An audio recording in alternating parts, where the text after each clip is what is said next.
Bobo mga Pilipino. Yan ang sabi, pero san ba at ano ba talaga ang dahilan bakit hindi malawak ang pag-isip ng mga Pilipino?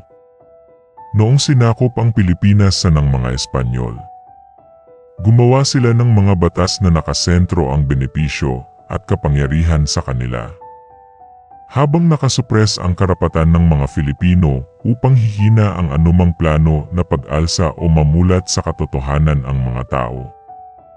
At kung may edukasyon man ang mga piniling Pilipino, bini-brainwash nila ito para maging loyal sa colonial master nila o maging spiya sa sariling kababayan nila. Ganito kadumi ang ideolohiya na puwersang nilagay sa pag-iisip ng mga Filipino. Pag-alis ng mga Espanyol ay hindi ito nagbago sa mga kamay ng mga Amerikano, kaya nagkaroon ng American-Filipino War, na nagresulta sa mga maraming massacre at pagsira sa mga tradisyon ng bayan natin. At puwersahan brainwash din, pero American style na. Noong nakamit na ng Pilipinas ang independent nito, sa kasamaang palad, imbis paguhin ang style sa pagtutupad ng batas at karapatan ng mga mamayan natin, ay pinagtuloy lang ng mga Pinoy leaders natin ang sistemang ito, na nagdulot ng pagkalubog at pagkalibing ng bansa sa kahirapan at sobrang hina na pag-unlad ng bansa. Ito rin ang isa sa dahilan bakit hindi nabigyan ng magandang edukasyon ang mga Filipino na nagdagdag sa kahirapan. Gumawa sila ng environment na naka-survival mode, palagi ang pag-isip ng mga Filipino na wala na silang iisipin kundi ang kung paano sila makakain sa pang-araw-araw. Dahil dito madaling manipulyahin ang mga tao, lalo nang kung merong pera na makakadagdag sa hanap buhay nila. It's a win-win situation sa mga dynastical oligarchs sa pagnakaw sa kinabukasan ng mga tao, dahil nagre-resulta din ito sa hindi makakaisip ang mga tao kung pinapaikot lang sila ng mga leaders nila. Sabi ni Jordan Peterson, na isang clinical psychologist, na pag hinila mo daw ang mga tao sa kahirapan o basic survival thinking nila, magsisimula na sila na mag-isip ng malawak at maging more aware sa paligid nila. Ito ang pinakaayaw ng mga oligarch dito sa atin. Dahil sa ito ang paraan na mawawalan sila ng kapangyarihan at malalagay sila sa lugar nila. Kung maobserbahan mo ang Pilipino, pag nakakita ng mga puting foreigner, ay binibigyan nila ito ng master treatment. Ito ay resulta na itinawag na cultural conditioning, na inherital mindset na pinasa ng mga generations natin. Tamad daw ang mga Filipino, pero ito lang alibay ng mga corrupt leaders upang ilagay ang blame sa mga tao. Dahil ang totoong realidad ay walang oportunidad na mga trabaho or ekonomikal at mga welfare na benepisyo. Kaya napipilitan ang mga Filipino na mag-abroad. Ang masaklap pa nito ang brainwashing na proud pa sila sa mga Pinoy. Which is malaking kasinungalingan, dahil napapatunay lang ito na walang maayos na growth of progress ang bansa natin. Pero ang malaking problema ay nakasanayan na maging close-minded ng mga Filipino.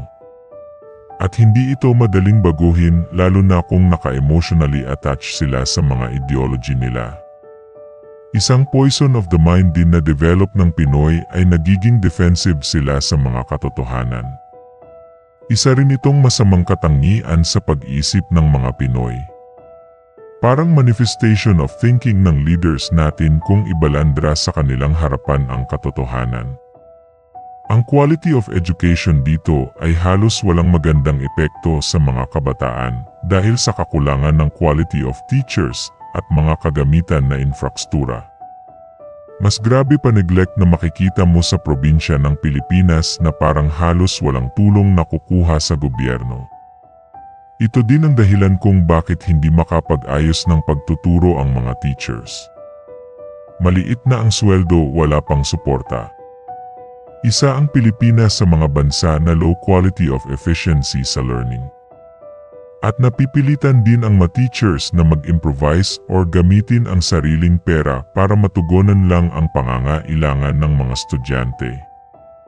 Makikita mo din ito sa mga pinapanood ng mga Pinoy sa telebisyon at social media na puro pasaya at distracted sa totoong problema ng bansa.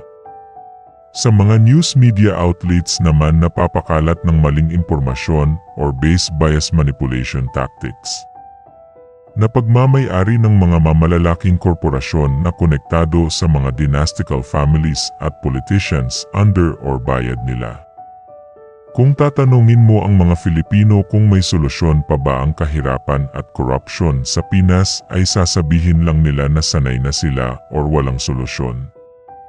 Ito din ang kaisipan na gusto ng mga corrupt leaders. Ayon sa Syndromes of Corruption, ang corruption ay isang system ito na kailangan maraming involved para gumana smoothly.